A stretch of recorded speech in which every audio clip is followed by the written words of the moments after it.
Good afternoon, everybody. This is Teresa Duncan. I'm the director of REL Mid-Atlantic. Sorry about starting a little bit late, and I tend to jump the talking on the slides, so I apologize for that as well. Welcome to today's webinar on our recent report on changes in financial aid and student enrollment at HBCUs after the tightening of plus credit standards.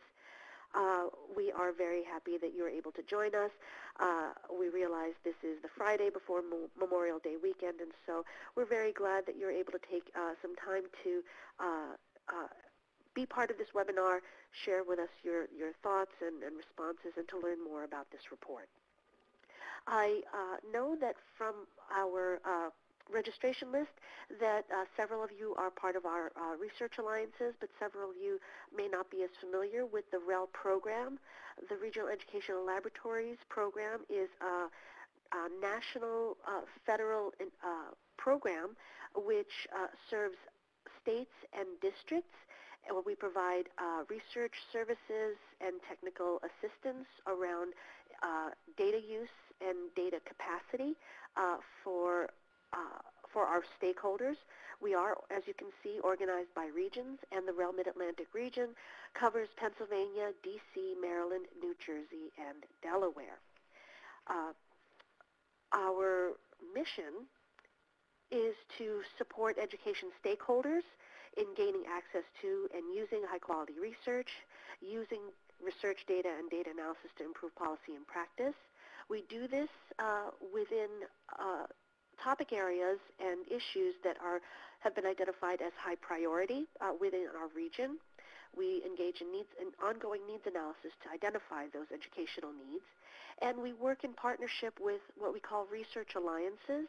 And as you can see from this slide, we have 8 research alliances, and the Plus Loan study was done in partnership with our Mid-Atlantic HBCU College Completion Research Alliance. Now, what is a research alliance, you may ask? They are groups of stakeholders who work together to use data, develop a research agenda to address one or more education challenges. Within the REL program, we have put together more than 70 research alliances across the country. And so the HBCU Research Alliance within the Mid-Atlantic REL is comprised of all of the HBCUs within the region. There are 9 of them. We are more actively involved with 4 of them. The core members of our HBCU Alliance are members and administrators and faculty from Bowie State, Dell State, Howard, and UDC. We also do have participants. They're less involved, but they have participated in meetings from Cheney, Coppin State, Lincoln, Morgan State, and University of Maryland Eastern Shore. Now, this particular research alliance is quite interested in college completion, and the HBCU Alliance grew actually out of our original Dropout Prevention Research Alliance, which was intended to focus on retention and dropout prevention, but within K through 12.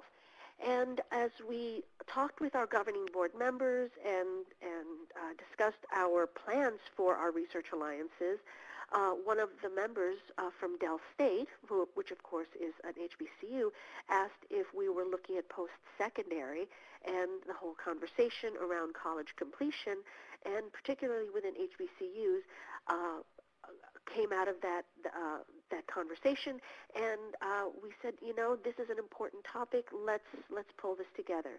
And so we convened a large group of folks in November 2012, and that really was the beginning of the whole HBCU Research Alliance.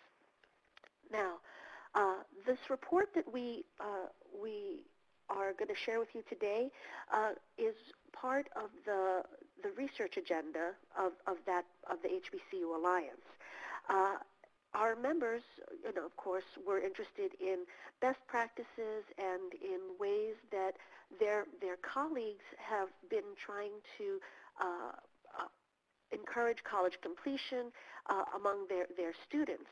But one of the of course, and college completion, of course, has many factors that drive college completion, one of which is financial aid.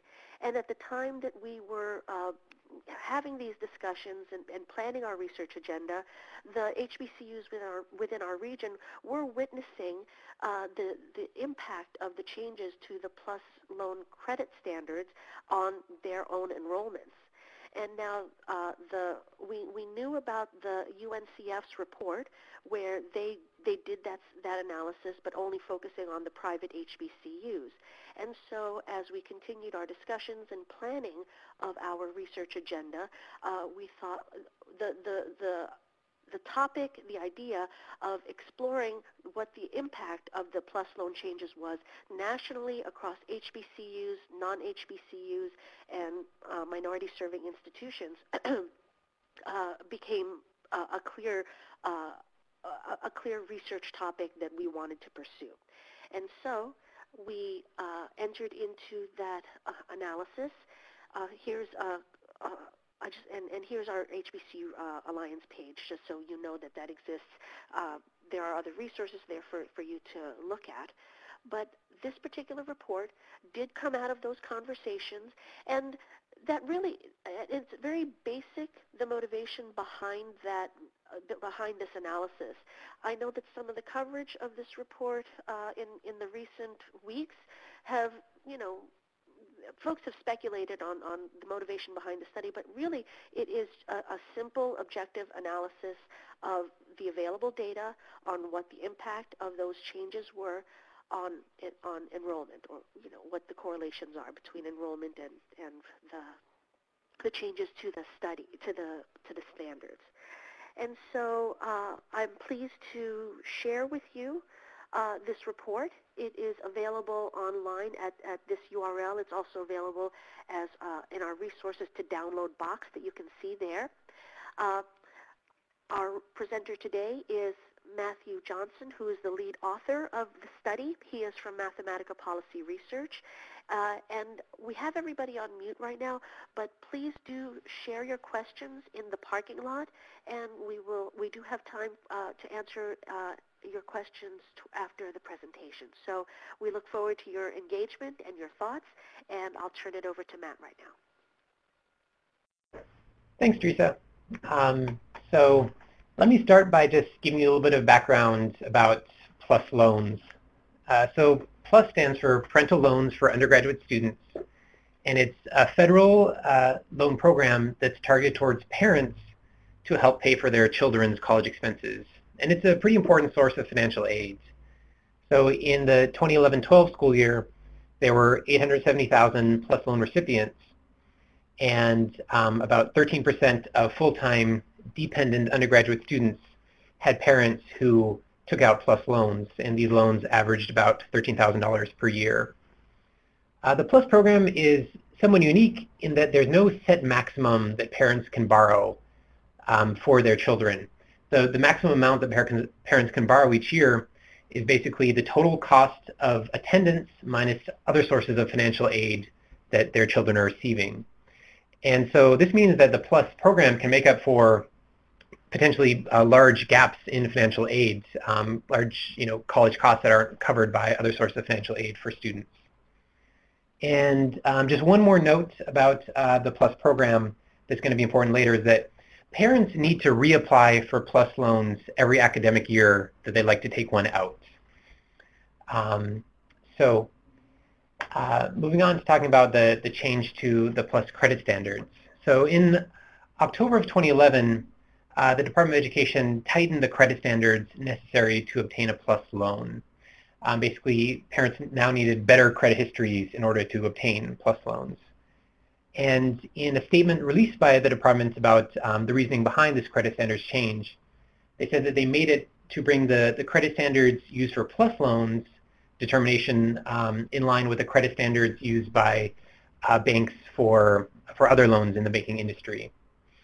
The result of this credit standards change was that low-income parents who are more likely to have adverse credit histories became more likely to be denied PLUS loans.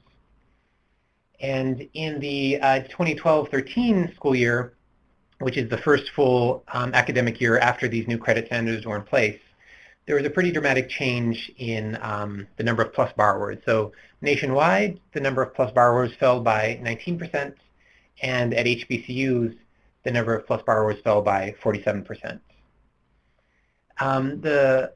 There have been changes to the PLUS program occurring after the 2012-13 school year. In the summer of 2013, the Department of Education kept the same credit standards in place, but streamlined the appeals process for parents who were denied PLUS loans, made it easier and more straightforward for them to appeal a PLUS loan denial and potentially get reconsidered. And then in October of 2014, the Department of Education announced that the PLUS credit standards would be loosened. And these looser credit standards are currently in place and will basically fully come into effect starting with fall enrollments in this coming 2015-16 school year. So let's think, to help kind of set the context for the outcomes we're going to be looking at in this study, I think it's useful to think through some of the various responses that you might expect to see when a student's parents are denied a PLUS loan.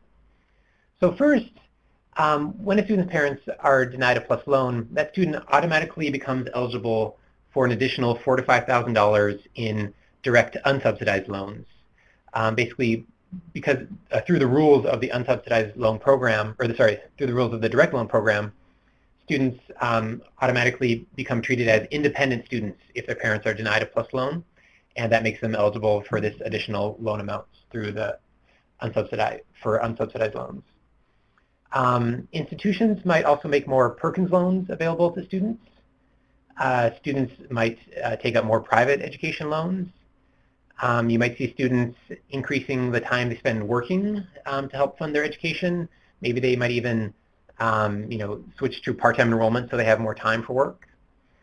But if all these other sources of financial aids aren't enough to make up for the loss in a PLUS loan, you might see students leaving school, or maybe transferring to a lower-cost two-year school, or maybe an incoming freshman whose parents are denied a PLUS loan might choose not to enter school at all. Maybe they'll work for a couple more years to save up money to then go to school later if their parents can't get a PLUS loan. And there's a number of reasons why HBCUs might be particularly negatively affected by this change to PLUS credit standards.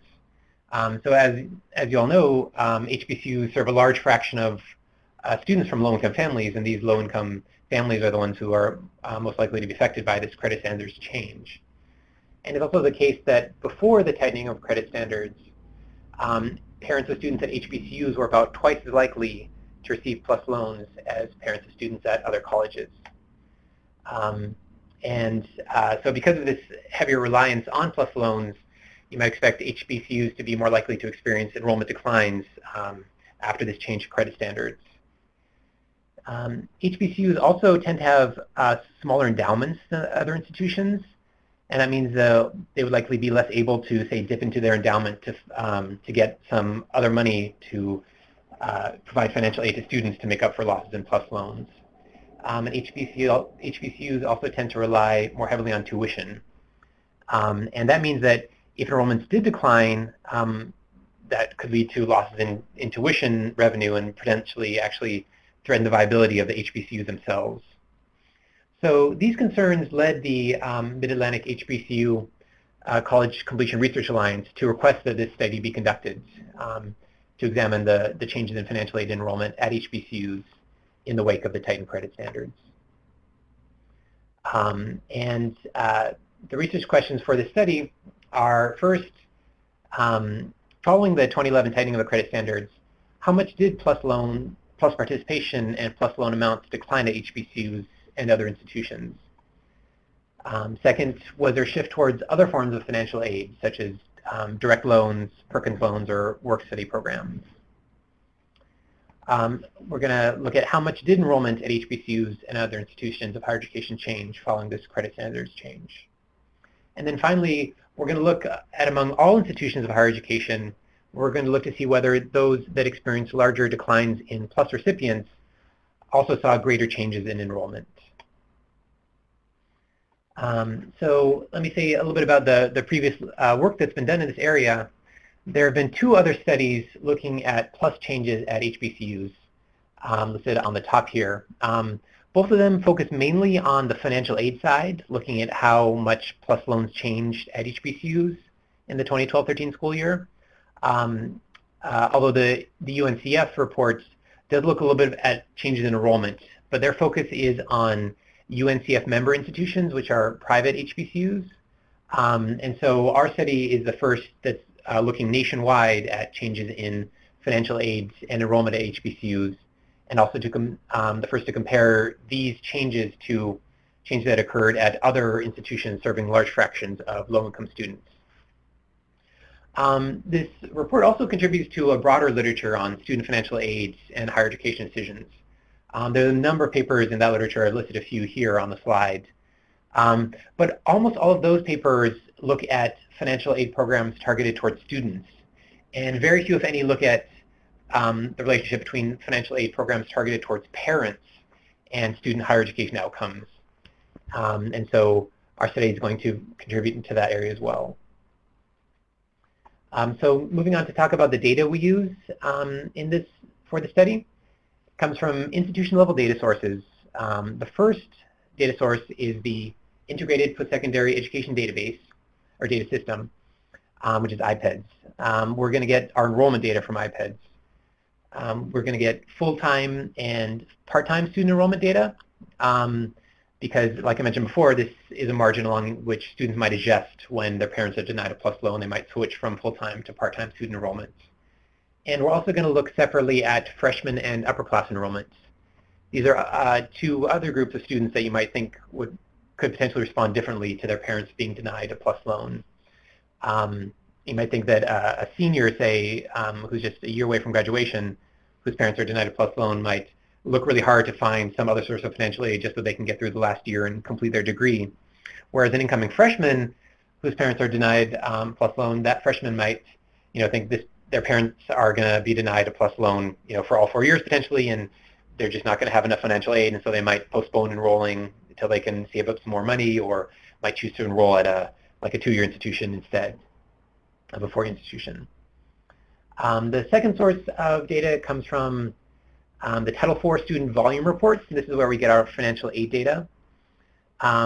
These volume reports are basically federal loan disbursement data, and we have information on PLUS loan amounts, direct loans, and Perkins loans. And they also contain data on money distributed for work-study programs. IPEDS actually does have financial aid data, but the release of those data lags the release of the enrollment data by about a year, and so financial aid data from IPEDS weren't available in time for us to use in this study. So on to the analysis sample, like what students were looking at what institutions we're looking at in our analysis. We are dividing our analysis into 3 groups of institutions. The first group is HBCUs, and the second group is non-HBCUs that serve students from low-income families. And our definition of a student coming from a low-income family, we're using whether that student receives a Pell Grant as a proxy for family income status. And the cutoff we chose was 64%. And so if an institution had 64% or more of their undergraduates receiving Pell Grants, we classify that as an institution that's serving students from low-income families. And we chose this cutoff so that the average fraction of students receiving Pell Grants was the same between our group of HBCUs and the second group of non-HBCUs serving low-income students.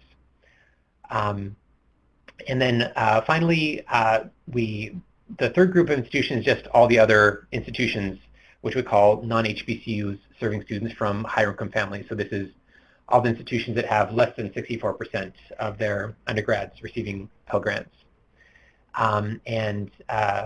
We were looking at this group just to see how, to get a broad picture of nationwide how our PLUS loan and how our financial aid and enrollment changing.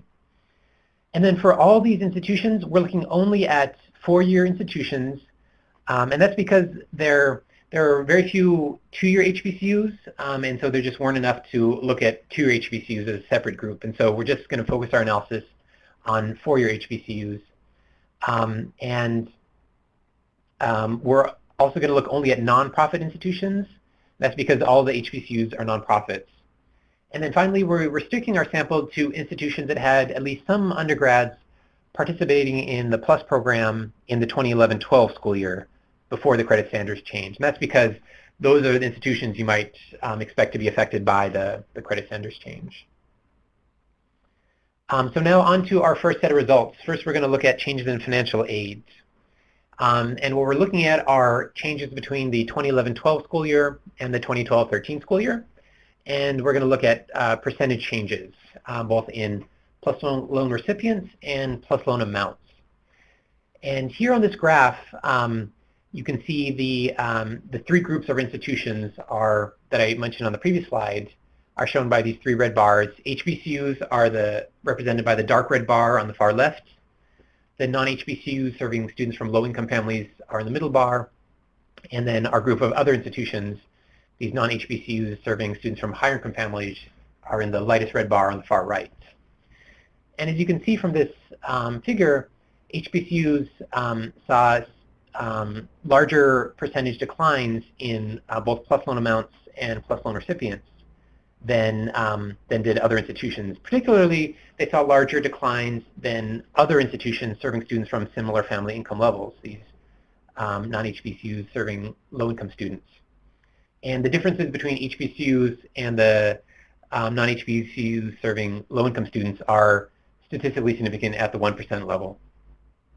So one question you might have after looking at this figure is, well, why are HBCUs seeing such a large decline in PLUS loan recipients and PLUS loan amounts, like a disproportionate decline relative to the middle group of institutions, given that we constructed the sample so that HBCUs and the non-HBCUs serving students from low-income families would have, on average, similar fractions of students receiving Pell Grants.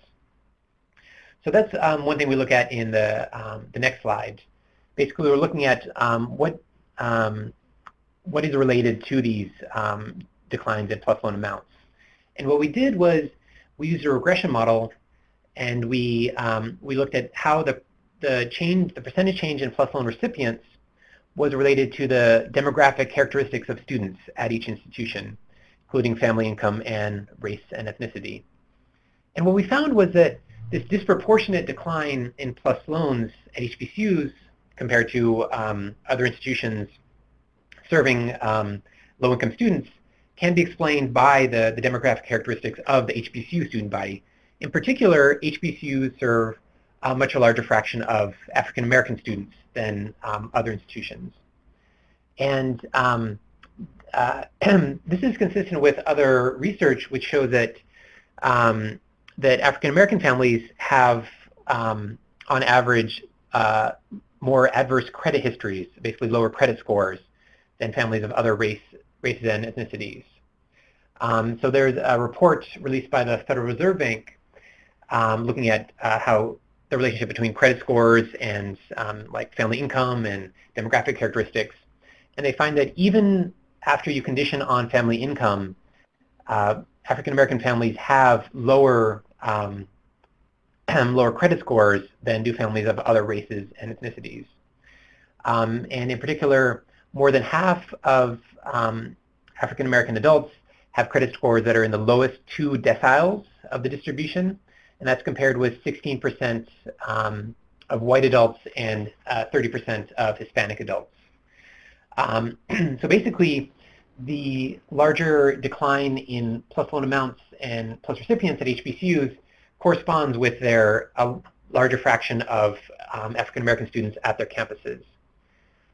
And just a quick caveat to this analysis is that there are very few non-HBCUs that serve as many African-American students as HBCUs do. So it could be the case that there's something unique about HBCUs that's related to the disproportionate decline in PLUS loan amounts as well. And we can't rule that out in our analysis, but our regression model does indicate that this disproportionate decline in PLUS loans is related to the large fraction of African-American students at HBCUs. And so on to looking at whether there were other sources of financial aid that could have made up for the loss in PLUS loan amounts. So the total dollar amount of the decline in PLUS loans at HBCUs in the 2012-13 school year was $164 million. So we looked at other sources of federal financial aid to see if there were changes that could have made up for this decline in PLUS loans. We did see that there was an increase in the amount of direct unsubsidized loans at HBCUs. And this increase was by $15.7 million. But as you can see, that's less than a tenth of the decline in PLUS loan amounts. So this increase was not enough to offset this decrease in PLUS loans. And we actually saw decreases in direct subsidized loan amounts and small changes in Perkins loans and federal work-study amounts at HBCUs. And so overall, there wasn't enough increase in other sources of federal financial aid to offset this decline in PLUS loans.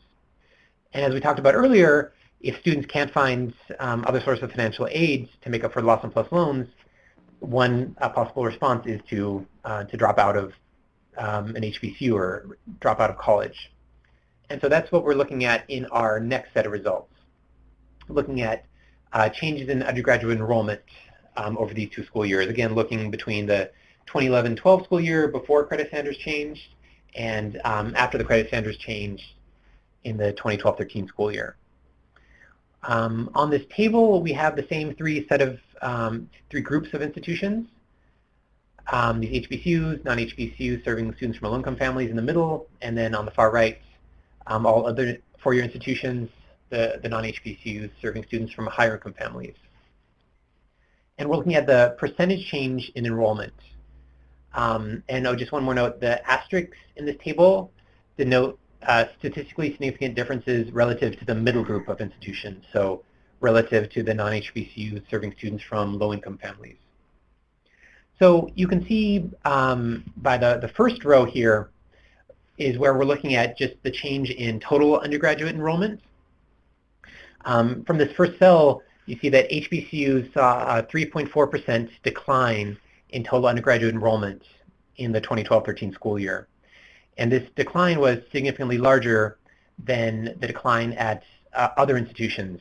And actually, other institutions saw a little bit of an increase in undergraduate enrollment by about 1% at both the non-HBCUs serving students from low-income families and those serving students from higher-income families.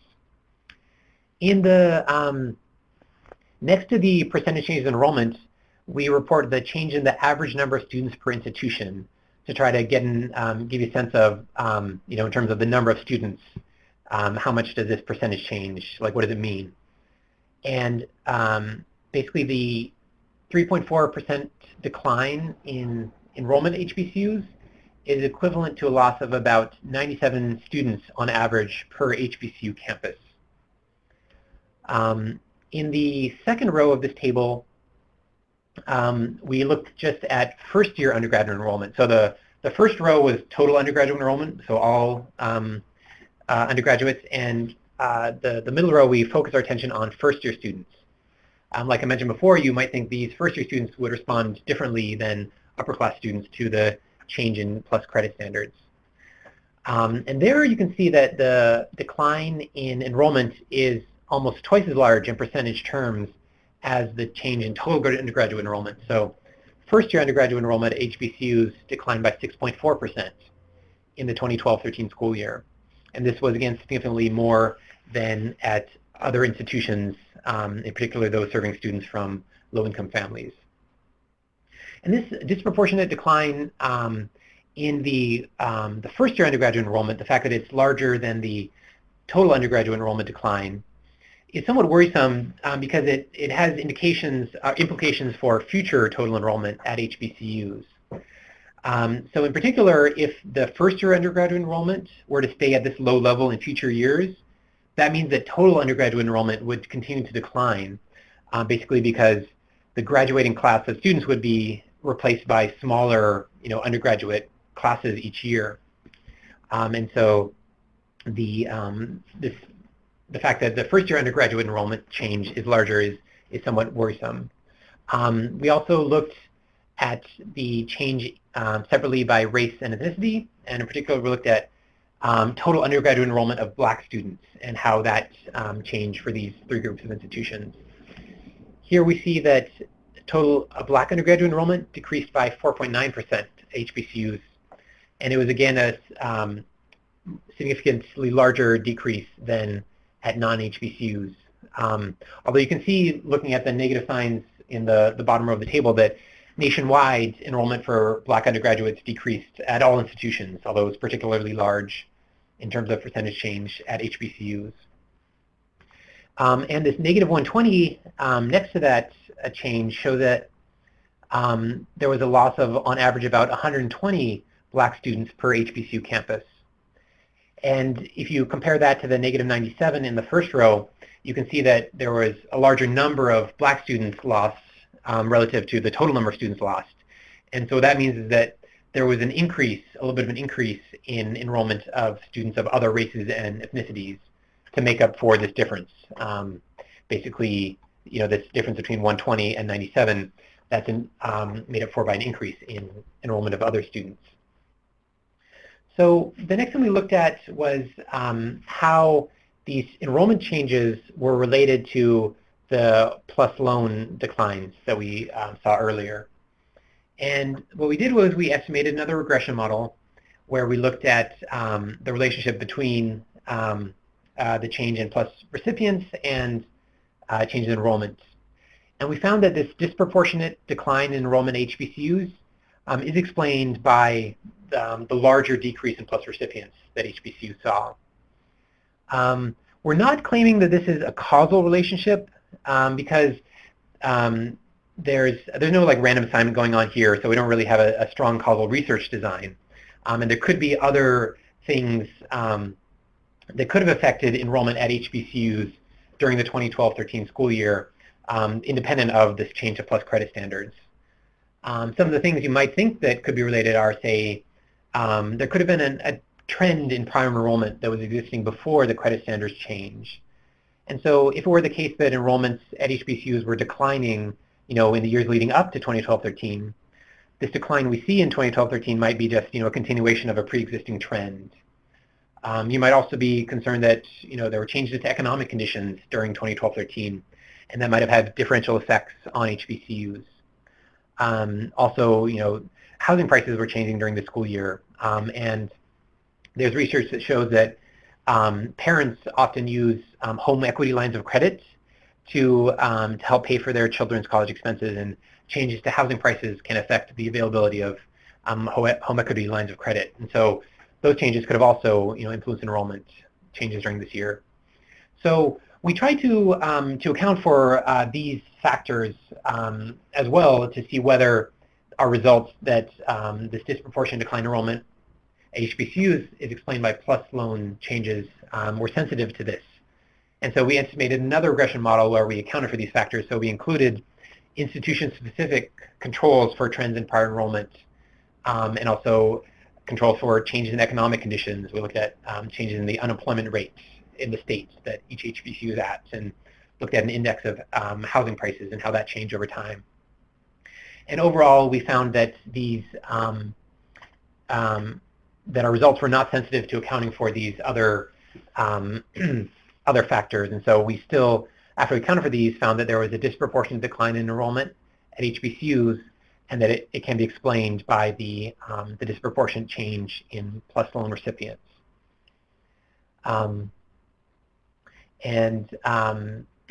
So let me just wrap up and summarize the results that I just presented.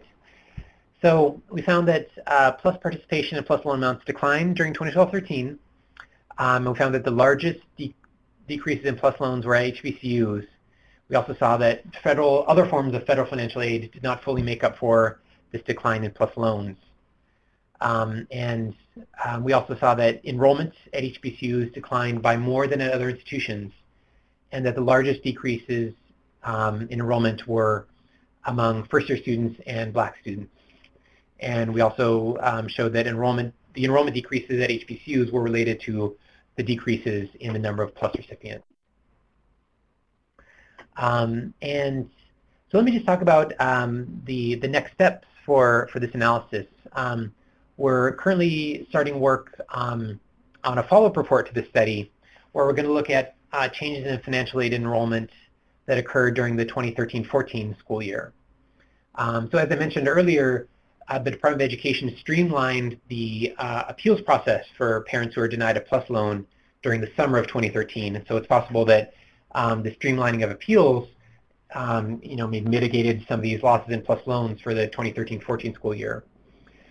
So we can look at PLUS loan changes, and also we can look whether these declines in enrollment at HBCUs persisted in the following school year in 2013-14.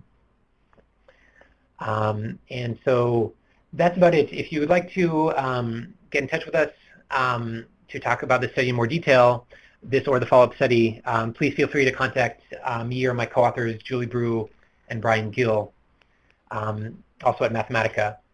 And we can stop there and take any questions that you may have. As Teresa noted in this box on the side, please type your questions into the parking lot, and so and then we'll be able to answer them. I don't think we'll be able to take questions over the phone. You have to type them into the box.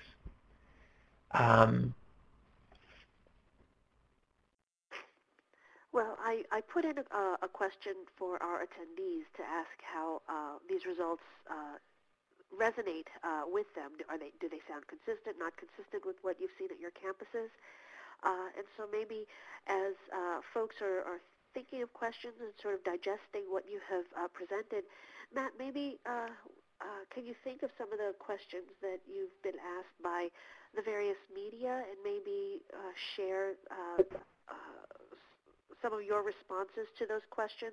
I remember being very, very impressed with one reporter who really was concerned about, well, what can she legitimately draw from these data? Like what level of causality, what is accurate to say? And so maybe if you could just repeat that point. I think that's an important one. Sure. Yeah. Yeah, definitely. So in terms of the of causality, we're in the report, and I tried to mention it during the presentation.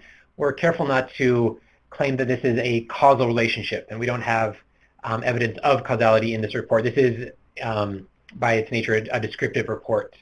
But we can look at relationships and correlations, and we can try to account for other factors outside of the changed PLUS credit standards that you might be worried about, affecting enrollment changes at HBCUs.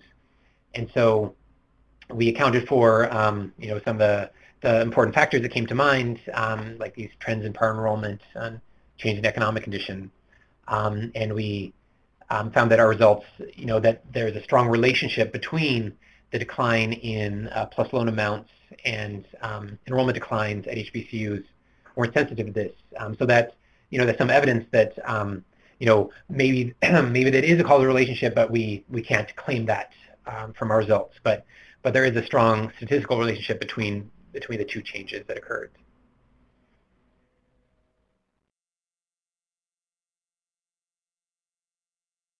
And in terms of the limitations of this study, we were limited somewhat by the fact that we needed to rely on institution-level data for this analysis, and so that we were only able to look at like aggregate changes, so looking at total enrollment changes across the institutions and total changes in PLUS loan amounts.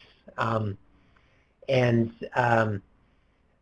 so we actually, another follow-up study we've been considering but haven't pursued yet is looking at student-level data.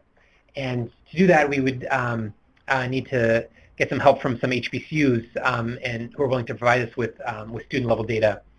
And if we got student-level data, we could look at, directly at the student level and look at students whose parents are denied a PLUS loan and compare those students to other similar students at the same institutions whose parents continue to receive a PLUS loan, and look at changes in things like credit completion, GPA, and look at how they substituted towards other sources of financial aid, and whether they transfer to other institutions. And that would give us a better idea at the student level, how do students respond to their parents being denied a PLUS loan. And so if any of the participants are from HBCUs and think your HBCU might be interested in this study, please get in touch with me. We would only need like de-identified student level data, and all the participants in the study, the institutions could remain anonymous, so there wouldn't be any privacy concerns. But we think this would be an interesting follow-up study to pursue, and really give an idea, provide information on what happens to students when their financial aid needs are not met, and that might be useful to help target financial aid programs to needy students in the future.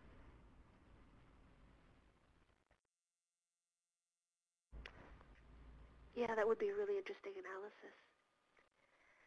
But in the meantime, you are working on that follow-up analysis on the past year's enrollment data. That's right. Yeah, it'll be. We're going to do the follow-up report that we're working on right now. Is again using the institution level data and looking at the 13-14 school year. Yep. And so that should be very interesting. To see to what extent were these declines in enrollments at HBCUs persisting for another year, and then also the extent to which this streamlining of the PLUS appeal process might have mitigated some of the declines in PLUS loan amounts and PLUS loan recipients. It'll also be really interesting to eventually look at changes after the credit standards were loosened again in. So the announcement of the loosening occurred in October of 2014, and the official implementation occurred in March. I think it was March of this year that the credit standards were now loosened. But you wouldn't really fully expect to see the changes, like the full effect of the loosening, until the 2015-16 school year. So students enrolling in the fall of 2015 can have their parents apply under these looser credit standards for PLUS loans. And so once those data become available, it would also be interesting to look at how enrollment changed and financial aid changed at HBCUs after the credit standards were again loosened. And what's the data lag on enrollment data typically? So if we start seeing the changes beginning this fall, we'd probably be able to look at those data. Would probably be available at the end of the school year. How quickly do we have access to those? Because there's always a lag. Yeah, exactly. There's always a lag for IPEDS to release the data. And fortunately, the enrollment data, the lag isn't too long. The financial aid data, the lag is somewhat more substantial, because for the enrollment data, IPEDS just is looking at fall enrollments, and so they do the survey of institutions in the fall, and then they need to process the data, and so it's available the next calendar year. And so yeah, it is around the time of the end of the school year that the data become available. Basically, sometime in relatively early 2016, the data for the 2015-16 school year would be available. Yeah, and we certainly saw that as we were planning this study, and that's why the report just came out this last month. Okay, so if there aren't any questions, I guess we can wrap it up and return a few minutes to our attendees. So before you leave, we would like to ask you to take just 2 more minutes and fill out our satisfaction survey. Sharon, could you send them to that? We really do want to hear what you have to say. The survey is just a couple of minutes long, and we really do listen to the results of these surveys and use that to adjust our agendas and our approach to these webinars. So please do send us your thoughts, and if there's nothing else, we thank you very much for your participation, and have a safe and lovely holiday weekend. Thanks, everybody. Thanks, Matt. Teresa, bye, everyone. Bye-bye.